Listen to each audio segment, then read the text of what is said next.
if you guys stayed for the last set. That's awesome. You guys are awesome. Hi, my name is Jugal. I'm from India. I have been telling stories for almost 2 years now. And when I tell stories, I tell a mix of personal stories, mythological stories. And when I do mythological stories, they're usually from where I am, in India. And I tell a lot of Hindu myths. But tonight, I thought of doing something different. I'm going to tell you guys an ancient Greek myth. Because I think it's a great idea that an Indian guy comes to Europe to tell a room full of a Greek myth. So we'll see how it goes. I wanted to take you back many years ago, many years ago, on a night such as this. But this was a moonless night of a new moon. And on this night, a young boy was born named Jason. Jason, the prince of Thessaly, the rightful heir to the throne of Thessaly. But the night Jason was born, his uncle, Hylas, murdered Jason's dad and usurped the throne for himself. Because all Greek tragedies begin with drama. But what they managed to do, and unbeknownst to Hylas, that the fact that Jason was born, they were able to take Jason away from the kingdom of Thessaly and have him grow up in another place where he was raised for one sole purpose, that he would one day grow older, stronger, and go back to his uncle and demand the throne. And 20 years later, when he showed up in Thessaly, that's what he did. But his uncle Hylas set him up with a seemingly impossible task. He said, many leagues from here, across the Black Sea, there's an island. And on that island is a mountain. And on that mountain is a tree. And on that tree, there is a branch. And on that branch is a golden fleece. A fleece made from a ram made of gold.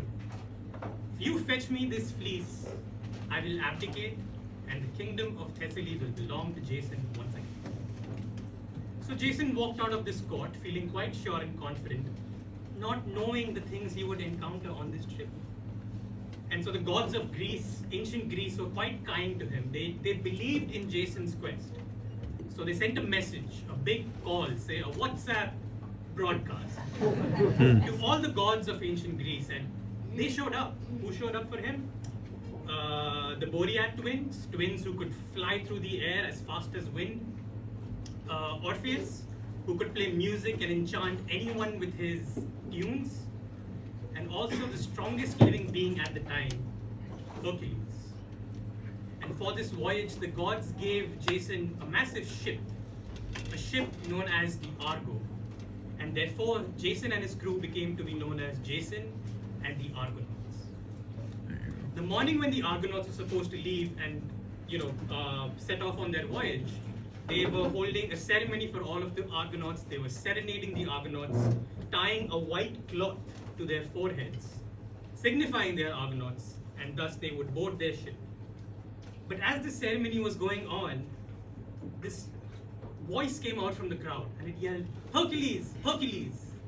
And this young, scrawny boy with hair as orange as flames, with freckles on his face, and skin as white as milk, came forth from the crowd and says, "Hercules, I want to join Jason and his crew as well, and to earn my place on this ship, I am going to beat you, the mighty Hercules, at a task.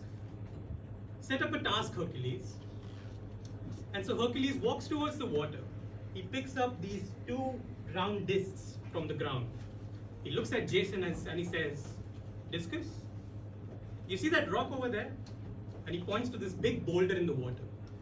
They say no man has touched that rock from here. Touch the rock, and you can be an Argonaut. So Hylas looks at him and says, "Hercules, why don't you go first? Show me how it's done." So Hercules takes one discus, and he takes stance to throw this discus. And as he does, every single muscle and nerve and every single orifice in Hercules' body sculpts out perfectly as though Michelangelo had just made it. And he takes stance and throws this discus into the air. And it flies, it hits the rock straight and falls into the water. And all the men over there start chanting, Hercules, Hercules, men being men. And then young, scrawny Hylas comes along. He takes stance, but unlike Hercules, he puts the disc under his arm and with his finger flicks the disc across the sea. And it skips and it skips and it hits the rock on its topmost base and goes beyond into the horizon. And the room and everyone is completely silent, just as you are in this room right now. And the silence is only broken by Hercules chanting and screaming. So happy he was that someone had bested him that he picked up Hylas on his shoulder and started to board the Argo. And as he went on board, he felt the coldness of Hylas' legs on his cheek.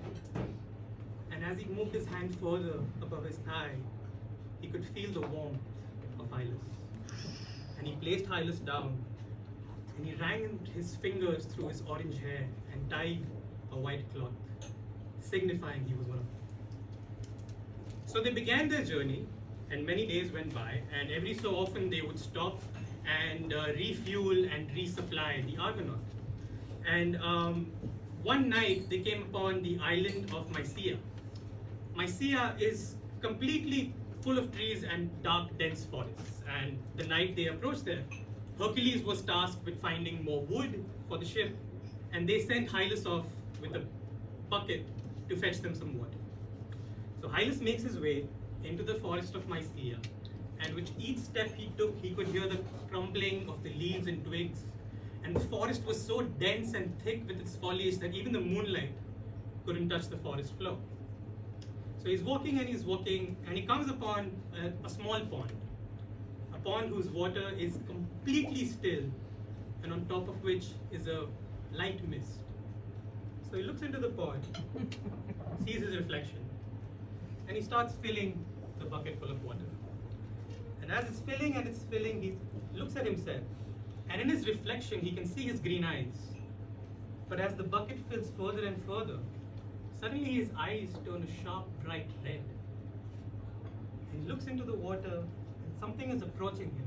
And before Hylas could step back, a hand reaches out from the water and grabs Hylas.